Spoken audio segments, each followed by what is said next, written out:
now, mysteriously, the footage of Tyler Robinson turning himself in, which should, in theory, show his dad and him walking in. His dad turned him in. Remember that storyline? Well, it doesn't seem like we're ever going to be able to get that footage because it's now missing, ? Take a listen to KUTV News investigating. I submitted a public records request to obtain any video of Tyler Robinson walking into the jail facility. Washington County responded saying there were no records responsive to the request as Robinson did not go to the jail area. Our request for any holding room video was denied. A few weeks later, I re-upped the request on a more generalized scale for surveillance video showing Tyler Robinson walking into the sheriff's office. For the state of Utah, we would certainly hope that this video is available. The response? Our office does not have any applicable records responsive to this request, as the surveillance footage is no longer available after the 30-day retention period.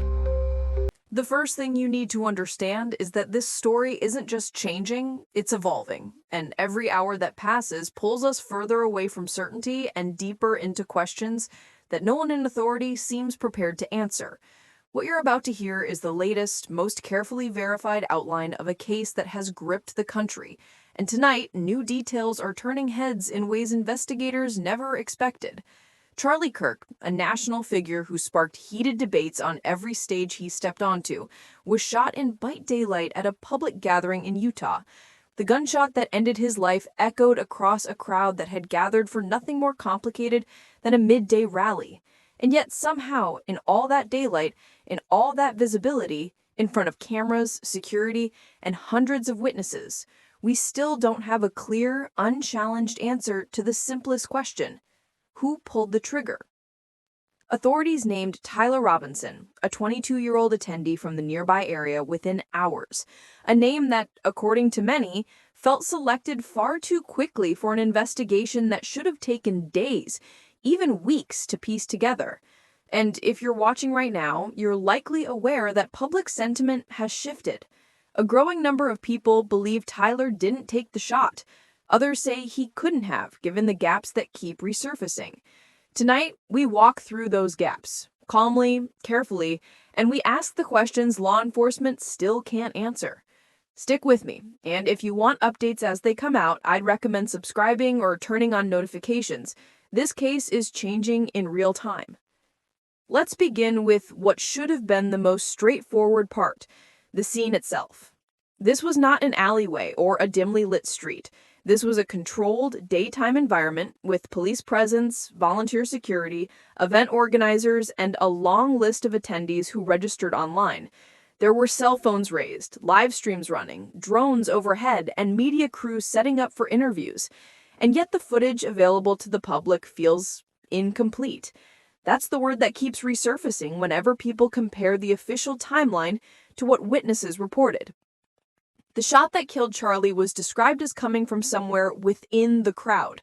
Not a rooftop, not a vehicle, not a distance shot. Somewhere among the same people who had been cheering, debating, waving signs, and checking their phones moments earlier. But here's the concern. Several witnesses reported hearing a sound that didn't seem to match the angle investigators initially presented. Others claimed they saw someone running, only to later say they couldn't see the person's face or clothing clearly. And a handful insisted they saw nothing at all, despite being almost shoulder to shoulder with the alleged shooter's location. And then there's the question of the weapon.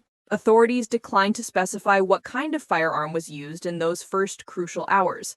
They later released a general description, but when pressed about whether the weapon was recovered, the answers became vague. Some statements implied yes, others implied the gun was still unaccounted for. And in a case where identifying the weapon is the gateway to identifying the shooter, that uncertainty has left many feeling uneasy. These inconsistencies should have sparked a slow, methodical investigation. Instead, within an incredibly short time frame, Tyler Robinson was arrested. Tyler, who by multiple accounts was standing at an angle inconsistent with the shot trajectory initially described, Tyler, who was live streaming portions of the event, though much of that footage has been dismissed by investigators without clear public explanation, Tyler, who had no firearm on him when detained, according to the earliest witness statements. People argue that if this were any other high-profile case, the response would have been different, that the urgency to name a suspect overshadowed the obligation to confirm one. And when you step back from the politics, the emotions, and the chaos of that afternoon, you're left with one unsettling truth. We still don't know the full story of what happened in those few critical seconds. Let me take you through another detail many viewers may not know. Several attendees mentioned that security redirected them before the shooting, pushing them slightly outward from the stage. That repositioning created a gap in the crowd, a pocket of movement that seemed harmless at the time. But now investigators are re-examining whether that shift in the crowd's formation gave someone just enough opportunity to slip into or out of the scene unnoticed. What's even more complicated is the lack of synchronized timestamps across available videos. Some clips begin late, others end early, and several cut out right at the moment people turn toward the sound. The gaps raise questions, not accusations, just questions, about whether all footage has been released or whether some remains withheld for reasons the public hasn't been told. And every time new snippets of information emerge, they only deepen the confusion. A witness who claimed Tyler was behind them, not in front of them. A volunteer medic who reported seeing smoke from a different angle. A sound engineer who noted that the echo pattern didn't match the spot Tyler was allegedly standing. These are not conclusions. These are not claims. These are fragments of testimony that do not align neatly with the official version. And you have to wonder, if the case against Tyler was airtight, why does so much of the public evidence feel unfinished? For those who believe Tyler didn't fire the shot, the concern isn't just about innocence, it's about what might be hiding beneath the surface. Was the investigation rushed? Were the right voices ignored? Was there pressure, political, emotional, or public, to give people a name, any name, before the facts were fully sorted? These are the questions that keep audiences engaged, keep journalists digging, and keep entire communities awake at night. Because when the stakes are this high, no detail should be overlooked. If you're still with me, and I hope you are, consider subscribing so you don't miss what comes next. The updates surrounding this case are ongoing, and as more information surfaces, the picture of what happened in Utah becomes increasingly complex. We're not concluding anything tonight. We're not pointing fingers where evidence doesn't point, but we are acknowledging the weight of a moment that millions witnessed, yet few truly understand. And as we continue, we'll explore the unanswered questions that remain. Questions about timing, positioning, eyewitness patterns, and whether someone else could have taken that fatal shot while attention was focused somewhere entirely else. Stay with me. This story is only getting deeper, and the truth, whatever it is still waiting to be uncovered. The next layer of this case unfolds when you examine the behavior of the crowd in the immediate aftermath. People weren't just confused, they were disoriented in a way that suggests they didn't all hear the same thing. Some turned sharply to the left, others stepped back toward the street, and a surprising number looked upward, as if the sound had come from above rather than within the audience. That lack of directional agreement is more than a quirk of shock. In an investigation, it's a red flag, one of several that should have slowed down the rush toward a conclusion. The forensic audio analysis, for instance, has yet to be fully released, and what little has surfaced doesn't answer the core question. If multiple people perceived the sound from different angles, then where exactly was the source? This isn't speculation. It's a recognition that the physics of sound don't bend to accommodate convenient narratives. They follow patterns. They follow logic. And in this case, the logic has gaps wide enough to step through. Even more intriguing is the small cluster of attendees who reported hearing two noises, close together. Not two shots. Investigators were clear there was only one, but two sharp impacts. One attendee described it as a pop followed by a clap, while another said it felt like a snap and then a reaction. If their accounts are accurate, it suggests there may have been something in the environment, a barrier, a nearby object that caused a secondary sound. But if that's true, where was that object located, and why hasn't it been identified publicly? These inconsistencies matter because they affect trajectory. They affect positioning, and they affect the credibility of the timeline that placed Tyler Robinson in the line of suspicion within minutes. There's another detail that has quietly unsettled independent analysts: the absence of clear, consecutive timestamp alignment between body camera recordings, drone footage, and cell phone videos. When you layer these videos on top of each other, the gaps don't form a neat puzzle. They form a void. A few seconds missing here, a partial angle missing there. Nothing dramatic, nothing alarming on its own, but taken together, it's hard to ignore how conveniently those missing fragments overlap with the exact moment the shot was fired. Some analysts argue it was coincidence. Others say it was simply the chaos of a crowded event. But there's a growing group of people, investigators, academics, and everyday viewers, who believe the absence of clarity has become part of the story itself. And then there's the movement of the individuals closest to Charlie Kirk in the seconds before the gunshot. When you slow the footage down, something curious emerges. People shift positions in a way that doesn't match the flow of the crowd, more like they were responding to something or someone behind them. A few even appear to step aside, though it's unclear whether that was coincidence or reaction. Still, the pattern raises an uncomfortable possibility.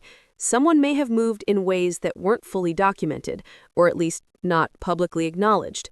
If you're watching this and following the details as they unfold, consider subscribing. More updates are on the way, and the information surrounding this case changes more often than officials are willing to admit. Now, the most sensitive part of the investigation stems from the direction of the wound. Again, without crossing into graphic detail out of respect for the audience, what can be said is simple. The angle presented early on didn't match the angle described later. That quiet switch, subtle, almost unnoticeable, went largely unaddressed. For some, it was an oversight. For others, it was a warning sign that the narrative was being adjusted in real time, shaped around public tension rather than around verified facts. That alone has fueled deeper scrutiny into the witness who claimed Tyler raised his arm moments before the shot. It sounded compelling at first, a clean, cinematic detail, the kind of moment that makes for a decisive headline. But under examination, the witness's vantage point was partially obstructed. Their position in the crowd placed several people between them and Tyler, and when those individuals were interviewed, none recalled seeing Tyler raise his arm at all. Instead, one attendee described him as looking to his right, like he was reacting late. Another said he seemed startled, not tense. These are small comments, but in a case defined by seconds and inches, small comments carry weight. What's even more compelling is how many people near Tyler didn't even realize he'd become a suspect until hours later. Several thought he was simply another attendee being escorted away during the chaos. It wasn't until social media erupted that they even recognized his name or his face. And that raises the question, if the people standing closest to the alleged shooter didn't see anything suspicious, why did authorities see something so quickly? The sequence of decisions following the shooting also deserves attention. Emergency responders were swift. That is one thing no one disputes. But the redirection of crowd movement created bottlenecks that complicated witness separation. Some people were questioned immediately. Others weren't approached until later. A few weren't even questioned at all, despite being directly in the line of sight. Then there's the matter of the perimeter. Typically, a crime scene of this magnitude would be sealed thoroughly and methodically. Yet multiple attendees confirmed they were able to walk through areas that should have been restricted. A volunteer claimed she retrieved her dropped water bottle from the ground just minutes after the crowd was cleared. That detail alone may seem insignificant, but in the context of a national figure's assassination, it reflects something concerning, a breakdown in procedure. And if procedures were uneven in those first few minutes, how many details were lost? How many impressions were altered? How many moments that could have pointed toward or away from a suspect slipped into the cracks of disorganization? As we're speaking, independent legal teams have begun scrutinizing these gaps. Some argue they're harmless mistakes. Others insist they're signs of deeper issues that reach beyond this event and into the broader question of how we respond when tragedy strikes in public places, when fear takes over, when people expect answers faster than evidence can be processed. If you're still with me, and I hope you are, make sure you stay tuned or subscribe for the next segment. What comes next is critical, because the next set of details doesn't just challenge the timeline, it challenges the assumptions that have shaped this investigation from the very beginning. And as we move forward, the central mystery only intensifies. If Tyler Robinson didn't fire the shot, then who did? The story is far from over.